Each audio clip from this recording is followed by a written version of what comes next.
Primer Reyes, capítulo 4. Ahí está. Versículo 25. Reinado de Salomón. El reinado de Salomón fue el reinado más próspero desde muchos puntos de vista. Salomón fue un gran gobernante. Fue probablemente el mejor de los reyes que tuvo Israel. Y el periodo de mayor esplendor fue el periodo de Salomón, del reino, ¿no? Y dice que capítulo 4, versículo 25, voy a empezar por el 24, porque él, Salomón, señoreaba en toda la región al oeste del Éufrates, desde Tifsa hasta Gaza, sobre todos los reyes al oeste del Éufrates, y tuvo paz por todos lados alrededor. ¡Qué notable! Su padre, el viejo David, se había peleó con todo el mundo y combatió con todo el mundo. Este no. Él tenía paz con todos. Qué estadista, qué tipo notable Salomón, desde ese punto de vista. Mire que había que tener paz con todo eso. Hasta el día de hoy Israel no tiene paz. Está en guerra con todos sus vecinos. Sin embargo, Salomón tenía paz con todos ellos. Por todos lados alrededor. Y Judá e Israel vivían, ¿cómo dice? Seguros. Porque estaban todos afiliados a... ¿Cómo se llama la compañía de seguro tuya? A Organización Mercedes. Entonces estaban todos asegurados. Él trabaja en la Organización Mercedes. Y Judá e Israel vivían seguros, cada uno debajo de su parra y debajo de su higuera, desde Dan hasta Beerseba, todos los días de Salomón. ¿Sabe lo que significa eso? Que todos tenían parra, todos tenían higuera, todos tenían abundancia y no tenían temor de que esa prosperidad y ese bienestar pudiera ser tronchado o interrumpido. Esa era la impronta, la marca más fuerte del reinado de Salomón sobre el pueblo. Después Salomón tenía muchas riquezas, tenía esta, tenía esa, pero eso era él. Él. Era muy famoso, muy conocido, él. Pero el pueblo tenía paz, tenía seguridad, vivía tranquilo, vivía contento. Cada uno dice debajo de su parra, debajo de su higuera. La parra y la higuera simbolizaban la prosperidad, el bienestar, provisión de Dios. Qué notable, ¿no? Subraye ese versículo, porque todos los pueblos quisieran vivir así. Y después vamos a el famoso texto de 1 Timoteo capítulo 2, versículos 1 y 2, en el Nuevo Testamento. 1 Timoteo 2, 1 y 2. Y dice así la palabra: exhorto ante todo, dice el apóstol Pablo, a que se hagan rogativas, oraciones, peticiones y acciones de gracias por todos los hombres. Rogativas, oraciones, peticiones. ¿Por quién? Por toda la gente. Por los reyes y por todos los que están en eminencia.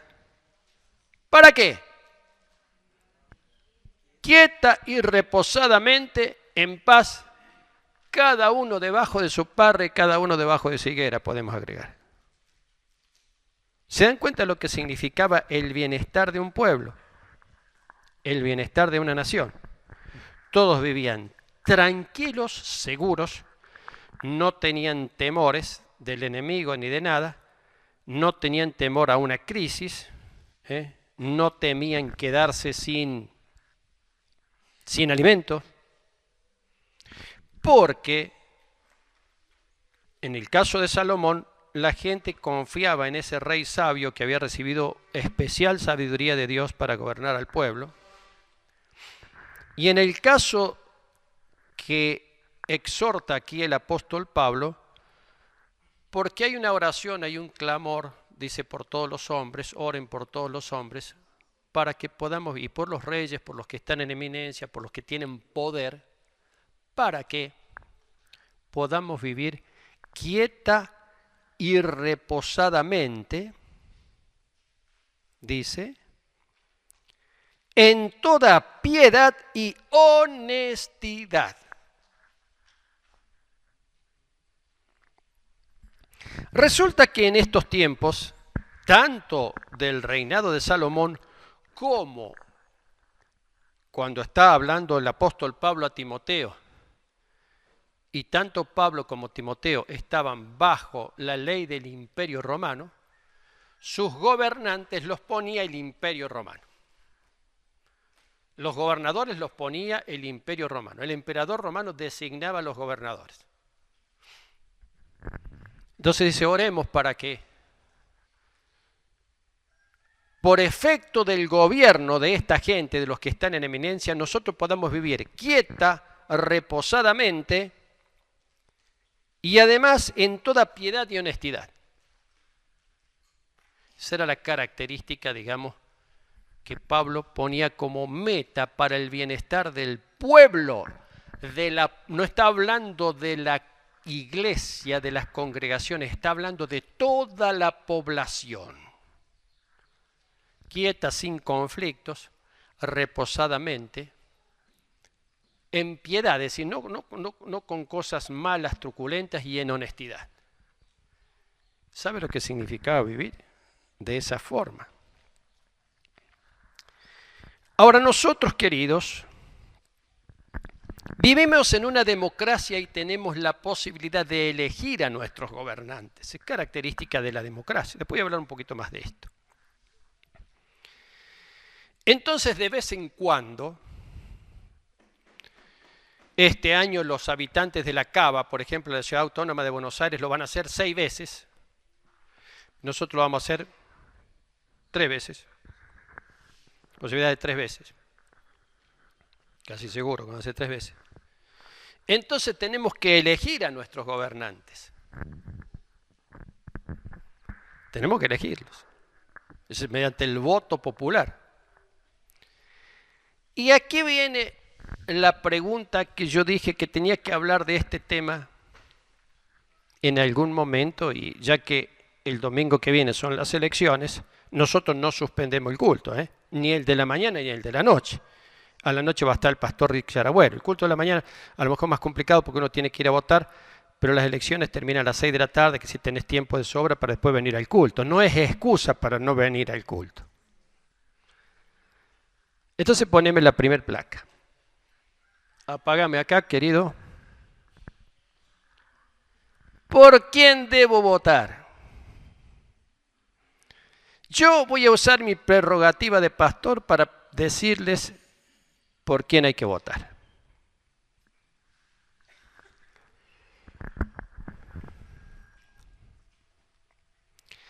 Esta es la pregunta que se hace mucha gente en estos días, y mucha gente está desorientada. No por falta de información, sino por abundancia de ella, o las dos cosas. Porque no toda la información que viene es información, buena información, sino que es una información distorsionada. Hay un tremendo bombardeo de la propaganda electoral, como nunca, miren que yo vengo votando del año 73, como nunca hay tanto bombardeo, tanta cosa, y se apela a tantas cuestiones para tratar de ganar un voto. Pero hay spot publicitario, es una cosa pero impresionante, como nunca antes había sucedido. De hecho, que esta es una pregunta que nosotros nos hacemos, pero yo voy a cambiar la primera pregunta de por quién voy a votar por esta otra. ¿Por qué debo votar? ¿Por qué tengo que votar? Hay en los argentinos por ahí yo lo he dicho muchas veces, los argentinos cultivamos el escepticismo. ¿Qué dije? ¿El escepticismo es algo bueno? ¿Es bueno el escepticismo? Sí, no sé, sí, lo que pasa, que sí, que no. Cultivamos el escepticismo. Y mucha gente dice, ni voy a ir a votar porque todos son todos iguales, que esto, bla, bla, bla, una serie de cosas. Pero la cuestión es que tenemos que votar. ¿Por qué debemos votar? ¿Por qué debo votar? Por varias razones. Primero porque según la ley, votar es obligatorio. Y los creyentes respetamos la ley, ¿o no? Algunos me dicen, ¿qué? ¿Los creyentes respetamos la ley o no? ¿Tenemos que respetar la ley, sí o no? Y lógico. Además, porque es una responsabilidad que nos da el sistema de gobierno de nuestro país, que es una democracia. Es decir, el pueblo tiene la responsabilidad de elegir a sus gobernantes. Es legal, tenemos que sentirlo como una responsabilidad ciudadana. Y en tercer lugar, porque como cristianos nosotros debemos contribuir a que vivamos quieta y reposadamente en toda piedad y honestidad. Y el momento de ejercer esa prerrogativa es el momento de emitir el sufragio, de emitir el voto.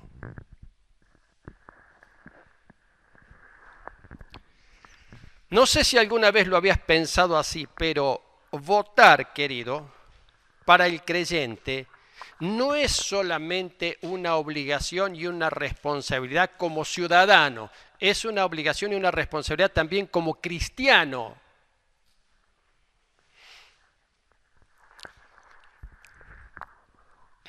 Y hacerlo responsablemente. No quiero dar una clase pero quiero refrescar algunos conceptos que se han distorsionado muchísimo, algunos conceptos fundamentales de nuestro sistema de gobierno. En primer lugar, nosotros vivimos en una democracia. Ahí lo puse en griego, democracia, democratía o democracia. Ahí está en griego. Significa que demos pueblo, kratos, poder el que gobierna. Se dice de Cristo que es el pantokratos en griego. Pantokratos significa el que tiene todo el poder. El pantokratos, el todopoderoso se traduce. Cuando se traduce la palabra todopoderoso, esta palabra es pantokratos. Panto, todo. Pero acá democratos es el gobierno del pueblo o el poder del pueblo. Esto es una cuestión que inventaron los griegos 5 siglos antes de Cristo.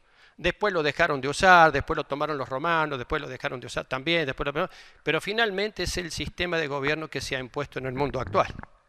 La democracia, el gobierno del pueblo. Según la democracia, el soberano es el pueblo. Por eso decía Domingo Faustino Sarmiento, después de hacer el primer censo, que estuve viendo el primer censo que hizo Sarmiento, lo vi por internet, ustedes están en los registros del Consejo, del Congreso, hace un primer censo Sarmiento durante su presidencia y le trae el resultado del censo y el 20% de la población solamente sabía leer y escribir. Entonces lanza esa famosa frase: hay que educar al soberano. ¿Quién es el soberano? El pueblo. El soberano puede ser ignorante. Hay que educarlo al soberano. ¿A quién? Al pueblo. ¿A qué pueblo? A todos. Y comienza diciendo, va a haber escuela para todos. Y venían los aristócratas y les decían, ¿cómo para todos? Si la escuela tiene que ser para la gente como uno, para la gente rica, ¿no pretenderá que los pobres vayan también a la escuela? Sí, dice Sarmiento. Ellos son los que más necesitan ir a la escuela. Concepto tremendamente revolucionario para su época. Estoy hablando del año 1860 y pico.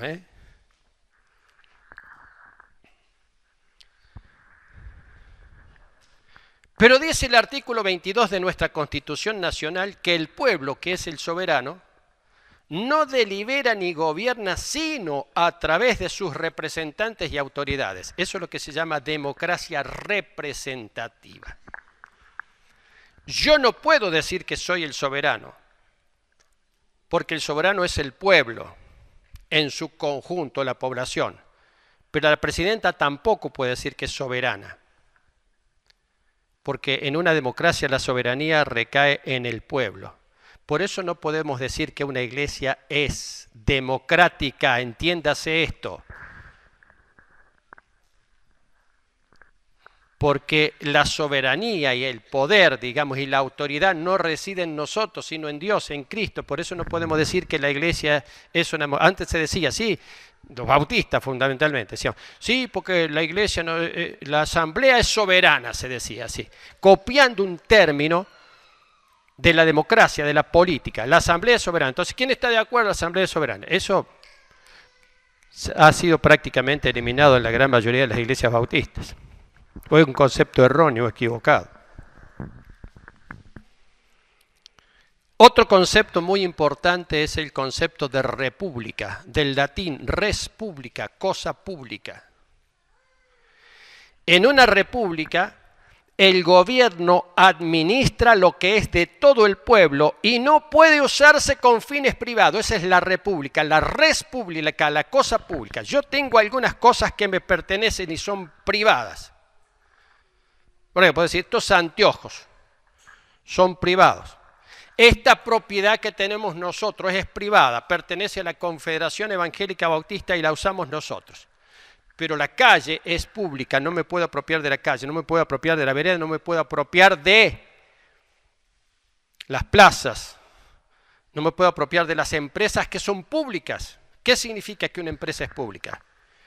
Que no pertenece sino a la población y el gobierno está puesto para ejercer precisamente su autoridad y el arte de gobernar en representación del soberano, que es el pueblo, para administrar la res pública, la cosa pública. ¿Se entiende?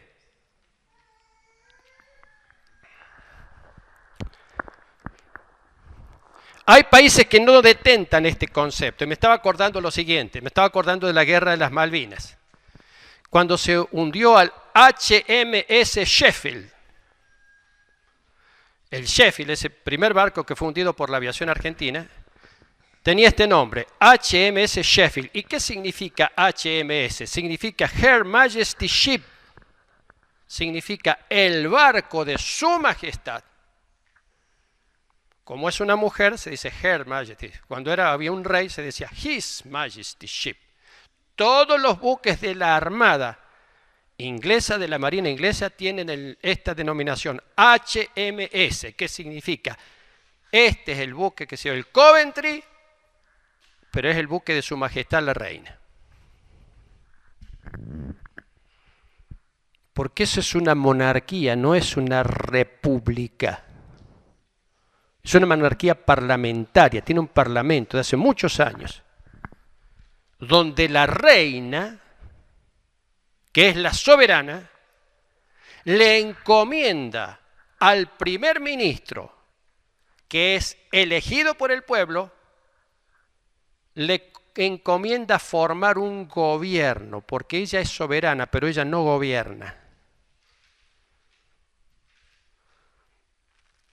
Pero la reina le encomienda al primer ministro, que es elegido, forme usted un gobierno.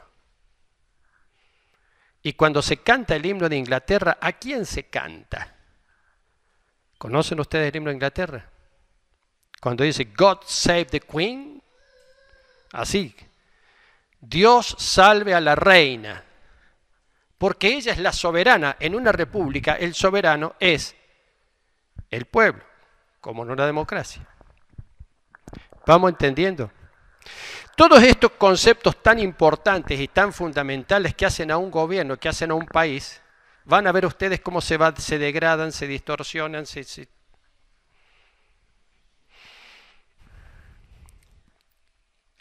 Política. No.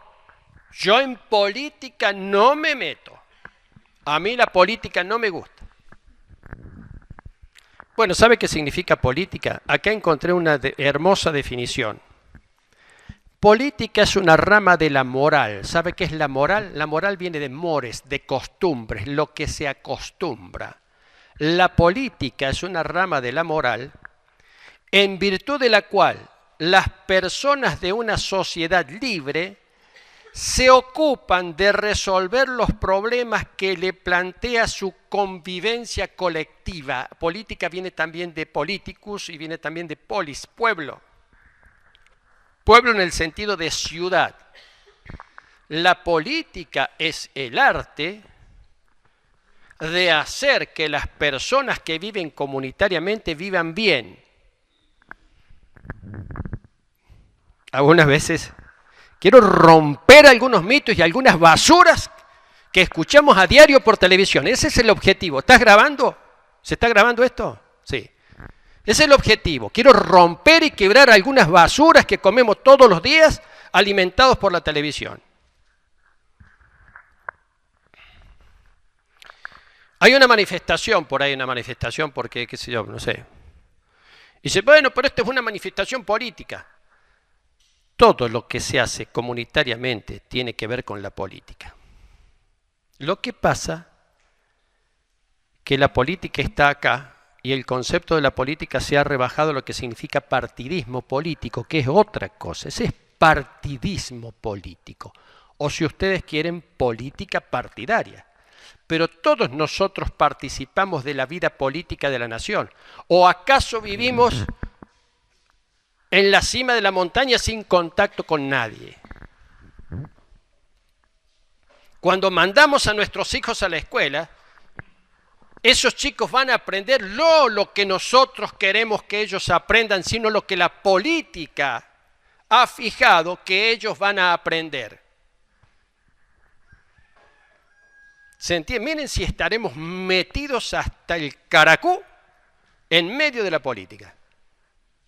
Aunque ninguno de nosotros, no sé, por ahí alguno, pueda tener alguna participación política partidaria. Yo la tuve en un tiempo. No me arrepiento de haberlo hecho. Ni me arrepiento de haber salido tampoco. Fue un momento.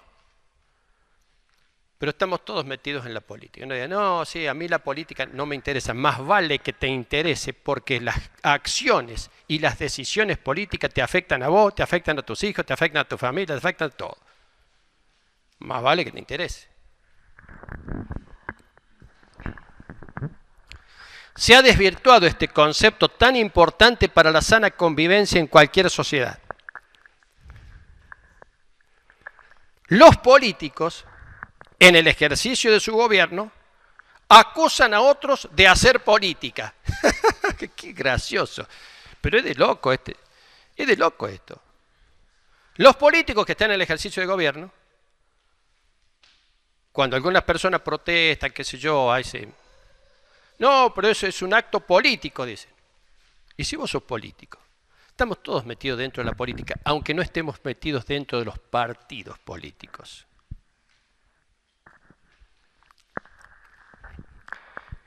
Hay que cambiar algunos conceptos y no quedarnos con los conceptos que nos meten por la televisión, que están distorsionados.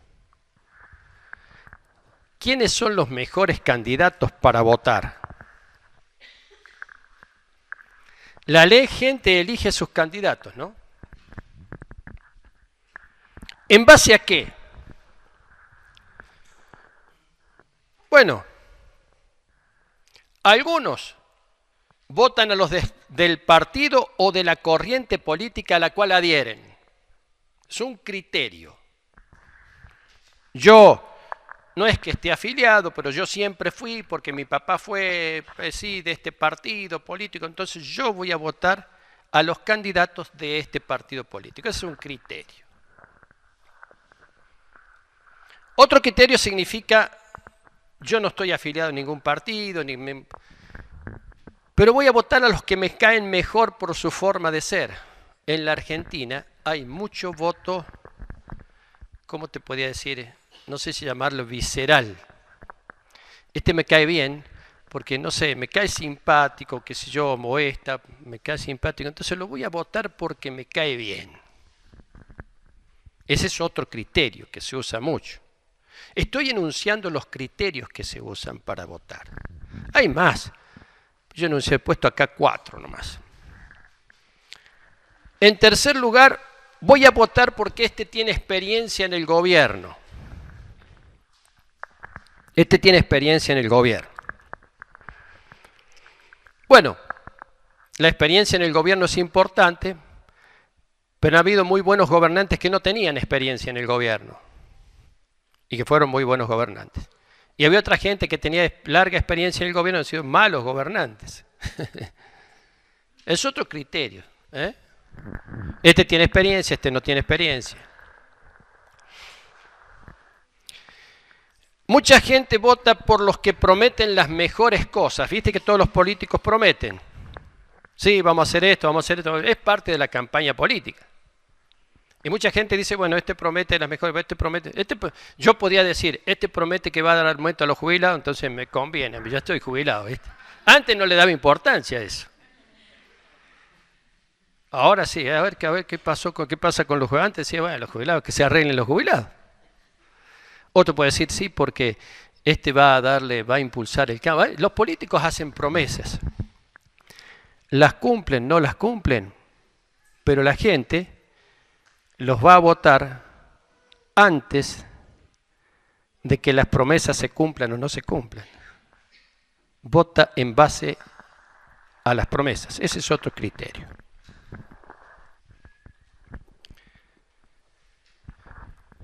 Yo voy a exponer algunos puntos y estas son cuestiones personales y usted tendrá, querido, querida, que buscarle el asidero bíblico, porque todo esto tiene asidero bíblico. Si yo me pongo a hablar del asidero bíblico de esto, tendría que estar 10 horas hablándoles a ustedes. Pero usted busque, porque esto tiene asidero bíblico lo que voy a decir. Yo voy a exponer por quién voy a votar o por quién no voy a votar. ¿Está bien? Quiero decir lo siguiente.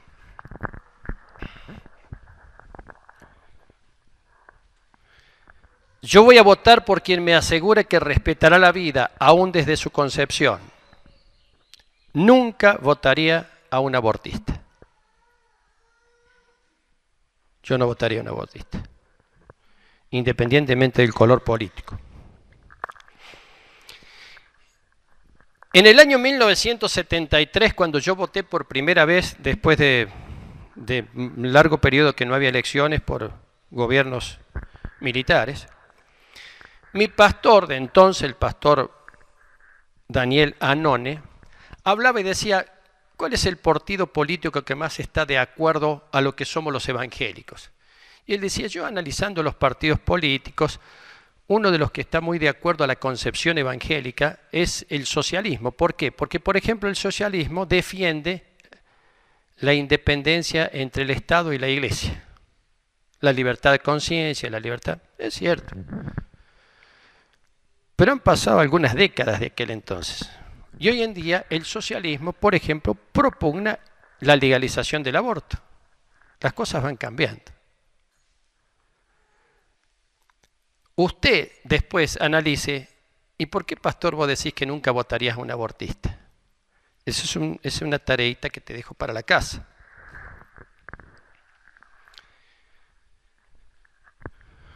No votaría a quien, o yo votaré a quien me asegure que respetará la vida, aún desde la concepción. No votaría o no voy a votar por quien no me asegure que obrará y hablará con la verdad. No votaría a una persona que usa la mentira como una herramienta política. Menem, el senador Menem, expresidente, llegó a decir en algún momento, cuando su campaña política, síganme que no los voy a defraudar, voy a hacer la revolución productiva y el salariazo, todo el mundo se enganchó con eso. Menem después confesó lo siguiente: si yo en aquel entonces decía lo que iba a hacer, nadie me votaba, porque después vino el ajuste, el giro hacia la derecha, en fin, toda una serie de cosas. No quiero hablar en términos políticos, pero lo que quiero decir es lo siguiente: yo no votaría a una persona que no ande en la verdad. Porque la mentira es altamente destructiva. ¿Cómo le vas a mentir al soberano? ¿Cómo le va a mentir al soberano? A Bill Clinton casi le costó la presidencia por mentir al pueblo. Lo perdonaron, pero así zafó Clinton de tener que renunciar. Y Nixon tuvo que renunciar. Por mentirle al soberano. Ahora, la mentira se ha transformado tanto en una herramienta política, en una herramienta de los que ejercen el tanto, pero tanto, que ya al pueblo no le interesa si le mienten o no le mienten. En la Argentina, la población, la gran parte de la población, ya no le interesa que el gobierno le mienta o no le mienta. La verdad ya no tiene importancia, por decir así. No quiero entrar en términos demasiado espirituales, pero quiero decirte lo siguiente: la mentira acarrea maldición. Es una de las peores iniquidades que hay sobre un país. Acarrea maldición para un país. No votaría a quien no me asegure que respetará y obrará en justicia. ¡Ah, la justicia! ¡Ay, querido! La justicia es de los términos que aparecen en la Biblia tal vez el menos comprendido. Nosotros nos gusta hablar mucho acerca de la misericordia de Dios, porque yo hago macana, hago cosas, después Dios me perdona. ¡Qué hermoso! Pero Dios es también justo. Es justo. Y dice que Él ama la justicia. ¿Quién ama la justicia? ¿Qué es la justicia? Es hacer y cumplir lo que la ley dice que hay que cumplir. Sin justicia no hay sociedad que sobreviva. No hay posibilidad de supervivencia en una nación, una sociedad sin justicia. No hay vuelta de hoja. Por eso la justicia es tan antigua. La justicia no es un invento de la democracia. La justicia viene de... Hay jueces mucho antes de que apareciera el concepto de la democracia, pero siglos y siglos antes, ya estaban los jueces, los que administraban justicia.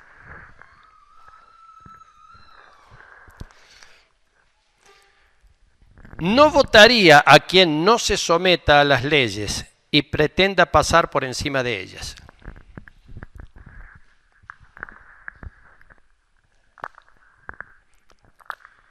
Te voy a decir una cosa. ¿Alguna vez escuchaste la expresión Dios es un Dios legal? ¿Alguna vez la escuchaste? ¿Qué significa? ¿Que conoce las leyes? Te voy a decir lo que significa que Dios es un Dios legal. Y un concepto fundamental. Dios establece sus leyes. Y al establecerlas, las respeta.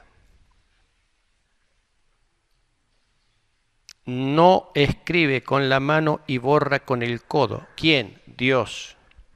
Por eso son tan importantes las leyes. Por eso en la naturaleza hay leyes.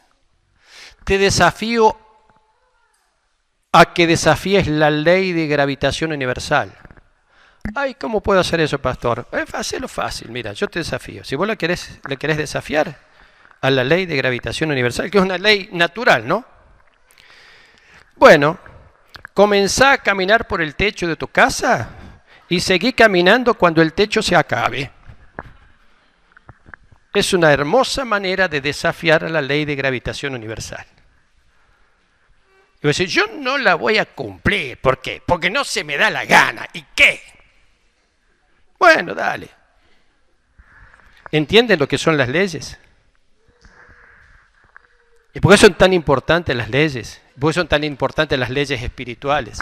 ¿Por qué son tan importantes las leyes naturales? ¿Y por qué son tan importantes las leyes en un país, en una nación? Y la primer responsabilidad del que gobierna es respetar, cumplir y hacer cumplir, ¿qué? La ley.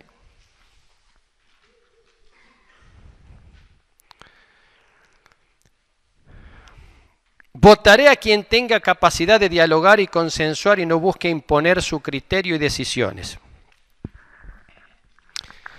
Democracia. Gobierno del pueblo. A través de sus representantes. Elegimos a nuestros representantes para que nos gobiernen. En acuerdo. En acuerdo. Uno de los espectáculos más tristes que yo veo de nuestros gobernantes y de los que están en eminencia es la terrible incapacidad que tienen para ponerse de acuerdo. Espantosa incapacidad para ponerse de acuerdo. Por favor, pónganse de acuerdo en algo. No te digo en todo. Por favor, pónganse de acuerdo en algo. ¿Qué dice la Biblia sobre el acuerdo? ¿Es importante el acuerdo o no? Dice, si dos se ponen de acuerdo, dos nomás se ponen de acuerdo para pedir al Padre alguna cosa, el Padre lo hará. El acuerdo en la congregación, el acuerdo en la familia, el acuerdo en un país. Capacidad para ponerse de acuerdo, para dialogar. Decir, no, acá voy a hacer lo que yo digo. Votaré o votaría a quien me asegure que ama la paz y busque pacificar a la sociedad y al país. ¿Cómo dice que vivían? Vivían tranquilos y en paz y reposados, cada uno debajo de su higuera y debajo de su parra. Me voy a comprar una higuera. Me encanta la higuera y la parra, las dos cosas me gustan. La higuera y el olivo, ¿no? Son dos árboles que a mí me encantan, dos árboles bíblicos. Me encanta. Me gustaría. Había una higuera en mi casa cuando era chico. ¿Pero sabe lo que significa la pacificación? ¿Sabe lo que significa pacificar? No vamos a acordar. Vamos a pacificar. Bienaventurados los, porque ellos serán llamados hijos de Dios. Nosotros somos hijos de Dios, somos pacificadores. ¿Usted se reconoce como una persona pacificadora? Che, no hay ningún pacificador, acá no hay ningún hijo de Dios. ¿Qué hacemos? Estamos fregados, como dicen los españoles. O usted, el contrario del pacificador es aquel que le encanta meter púa y qué sé yo. Es tan importante la paz, pero no, la paz no es solamente que no hay un conflicto bélico. La paz significa que puedo solucionar mis diferencias hablando. ¿Qué hacemos ¿Qué ocurre en la Argentina cuando hay un choque? Dos autos chocan. ¿Vos te reís que chocaste hace poco? En otros países hay dos que chocan, se bajan, mira si el otro está bien, me dice está bien. El auto, bueno, quien tiene van, porque saben que eso después lo va a resolver la justicia. Nosotros vivimos en un estado de crispación, como si en un estado de tensión, que el otro, no es que no me chocó, pero se me tiró el auto encima. Ya me pongo loco. ¿Por qué? No hay paz, queridos. No hay paz. Y la paz es algo que viene, como la justicia, viene de arriba hacia abajo. La paz viene de arriba hacia abajo.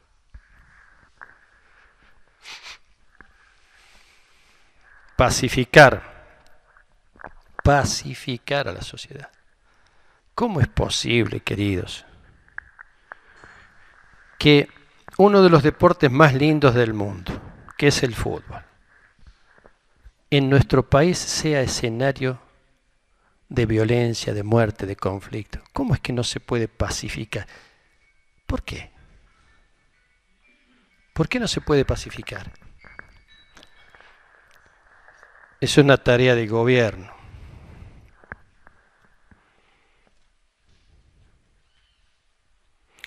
Epa.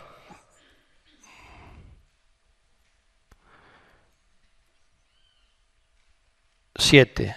Son 35, así que tengan. No votaría por quien no tenga en cuenta las necesidades de los que más padecen. Ay, papá. De los que más padecen.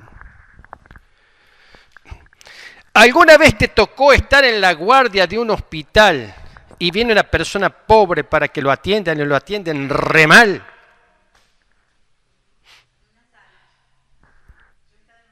¿Puedo ser testigo de eso?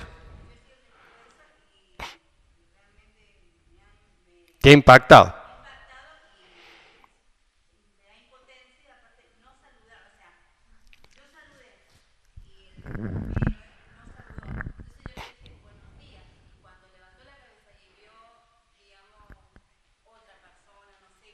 Una persona no pobre, digamos. Ahí te saludo. Es un ejercicio muy interesante para el que quiera hacerlo. Vestite pobremente, vestite como andrajosamente y anda a una oficina pública. Anda, por ejemplo, a la AFIP, a ver qué pasa. Y te me dice, por haber hablado. Me voy a disfrazar un día para que me atienda a la fiesta. ¿Qué estás haciendo? Vete de aquí. No. Queridos, pasa esto. Las necesidades de los que más, de aquellos que más necesitan. Nosotros tenemos gente. ¿Qué podemos hablar acerca de las necesidades de la gente que tiene necesidad? ¿Qué podemos decir? ¿Qué podemos decir de aquellos que no solamente no tienen cosas, no tienen elementos necesarios, sino que cuando van a algún lado a ejercer su derecho, se lo niegan? Se lo niegan. ¿Ustedes piensan que la justicia es pareja para todo el mundo acá en la Argentina?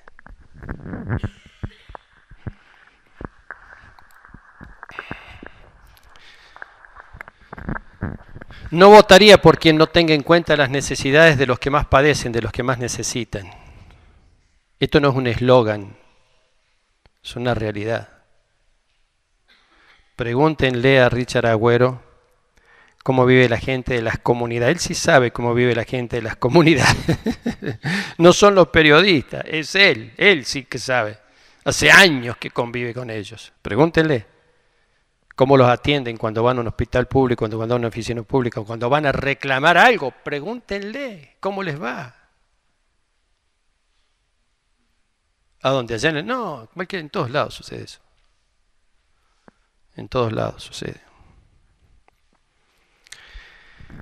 ¿Votaría por alguien que esté dispuesto a sacrificar su futuro político en pro del bien común? Oh, ¿a dónde? Estuve viendo una película muy interesante hace una semana, ni sé porque la agarré empezada. Entonces, al poquito de tiempo de ver, me di cuenta que trataba sobre la vida del expresidente de los Estados Unidos, Lyndon B. Johnson. Tal vez no fue el mejor de los presidentes de Estados Unidos, de los mejores. Lo que pasa es que Johnson era el vicepresidente de Kennedy. La fórmula era John Fitzgerald Kennedy, Lyndon B. Johnson. Y Kennedy fue un presidente tremendamente popular en Estados Unidos y un presidente que revolucionó y cambió muchas cosas en Estados Unidos. Pero arrancó con Kennedy la guerra de... ¿Cómo se llama? La guerra de Vietnam. Y cuando a Kennedy lo asesinan, asume Johnson y a Johnson le toca cargar con la changuita de la guerra de Vietnam. Para esta altura, Johnson ya está terminando su mandato y la guerra de Vietnam es un caos. Ellos pensaban que en 2 meses, 3 meses terminaba. No, llevaban años. Decenas de miles de americanos ya habían muerto. La sociedad norteamericana estaba profundamente dividida entre los que apoyaban la guerra y entre los que no apoyaban la guerra. Y Lyndon Johnson toma 2 decisiones importantes porque ve que la guerra ya es una catástrofe para ellos y para los otros. Los estadounidenses pudieron haber ganado la guerra, pero a un costo altísimo. Entonces Lyndon Johnson hace una contribución al cese de la guerra. Dos contribuciones hizo. La primera contribución ordenó que cesaran los bombardeos de las ciudades del norte. Los bombardeos ofensivos en el norte de Vietnam ordenó que terminaran, que cesaran, que solamente hubiera bombardeos defensivos. Primera decisión. Segunda decisión, renunció a presentarse para la reelección. Porque él era candidato a ser reelegido, a ser reelecto. Y él dice, este es mi aporte. Se le han hecho una película a los yanquis. Porque dijo, no, yo ya estoy muy metido en esto, no puedo seguir. No. Hizo eso y dijo, no, yo no me voy a presentar. Fue un impacto tremendo. Dicen que lo consultó solamente con su esposa. No lo consultó con ninguno de sus asesores políticos que se enteran de la decisión en el momento en que él habla a toda la nación. No sé si ellos lo recuerdan como el gran presidente Johnson, aunque lo han reconocido muchas cosas después. La verdad que no sé si vive Johnson. Me parece que no.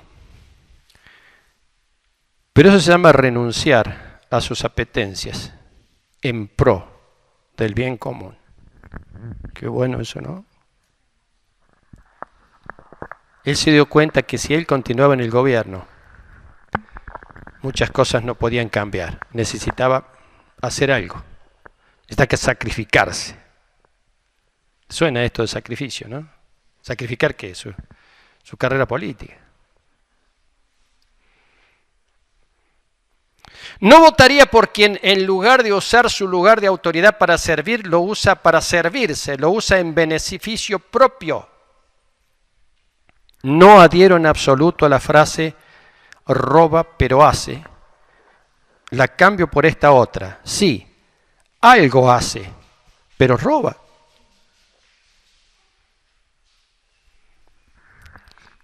Se nos han degradado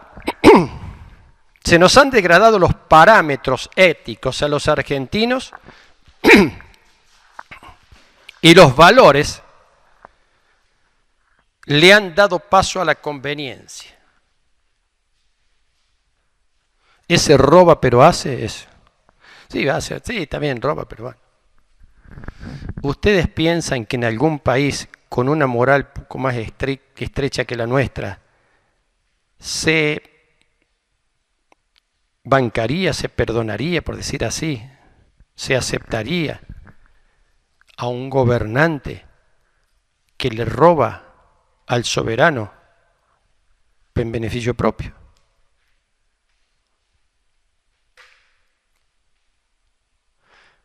Pero parece que eso a los argentinos no les interesa. Cuidado con eso.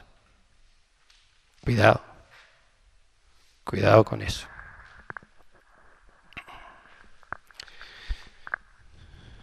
No hablo de gente, no hablo de partidos políticos, hablo de principios y de cosas. Usted, querido, tiene la tarea escolar para su casa de ver si esto que yo he expuesto acá tiene sustento bíblico. Eso lo dejo como tarea. O alguno puede decir, bueno, eso es la idea del pastor. Bueno, yo te digo, todo esto tiene sustento bíblico.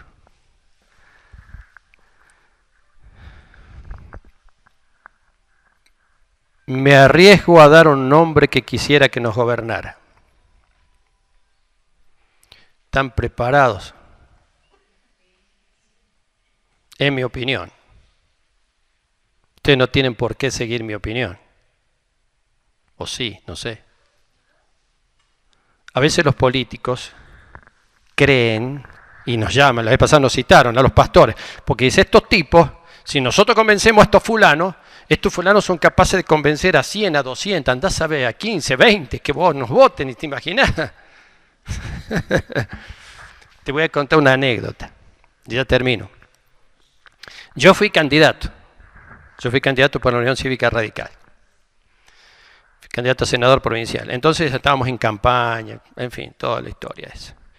Y un buen día decían, bueno, tenemos que ir a un barrio. Y yo dije, no voy a ir a un barrio. Era un domingo a la tarde. No, yo no voy a ir al barrio, vayan ustedes. Pero yo voy a ir a una iglesia evangélica. Fui a lo de Ampudia. Yo le pedí a Ampudia si podía ir. Porque Ampudia juntaba en su congregación mucha más gente que el partido juntaba en el barrio. Entonces me presenté lo de Ampudia y pastor, yo soy fulano de tal, yo soy candidato, y miren, yo tengo principios cristianos, así que usted, si me conoce, mucha gente no me conocía, algunos pocos me conocían. Bueno, Ampudia me dio la oportunidad, yo fui, dije eso nada más, pum, me bajé, hablé 3 minutos, bueno, no, Ampudia oró por mí, Ampudia oró. Bueno, hermano, oró, bueno, que el Señor lo guíe, si usted llega a ganar, bueno, gane. Pero le agradezco esa oración al pastor Ampudia, ¿no?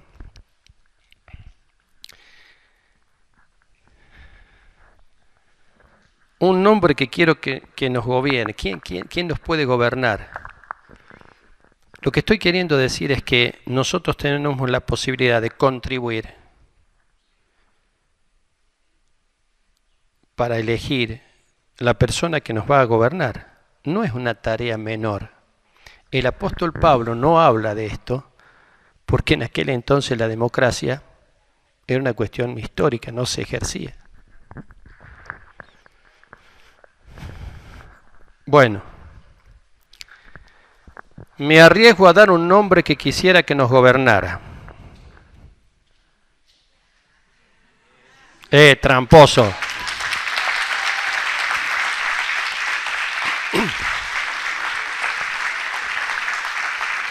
Escuche lo que voy a decir. Escuche lo que voy a decir. Esto no es una trampa. Yo no puedo, queridos, decirle tienen que votar a este o a este otro. No, eso excedería mi autoridad como pastor. De la misma manera que yo tampoco le puedo decir a una muchacha, vos te tenés que casar con aquel, o vos, muchacho, te tenés que... Eso excede mi autoridad. Eso no está bien.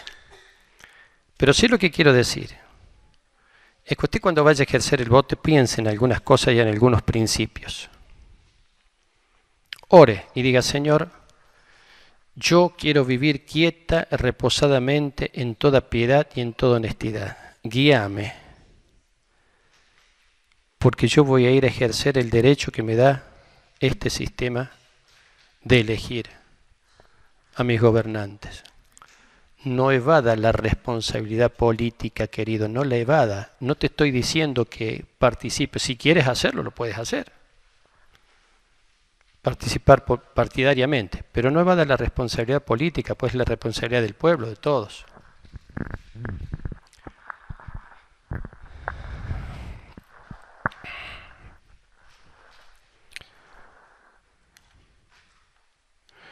A veces los evangélicos nos engañamos, pero este es motivo de otra prédica. Algunos piensan que tienen influencia sobre los gobernantes. No es tan así.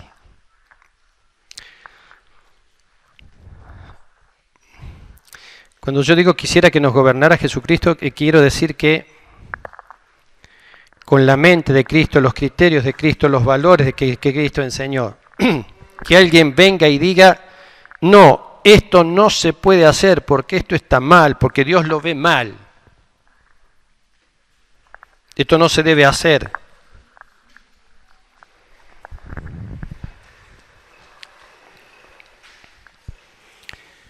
Esa es la forma, no, corre más acá. Miguel.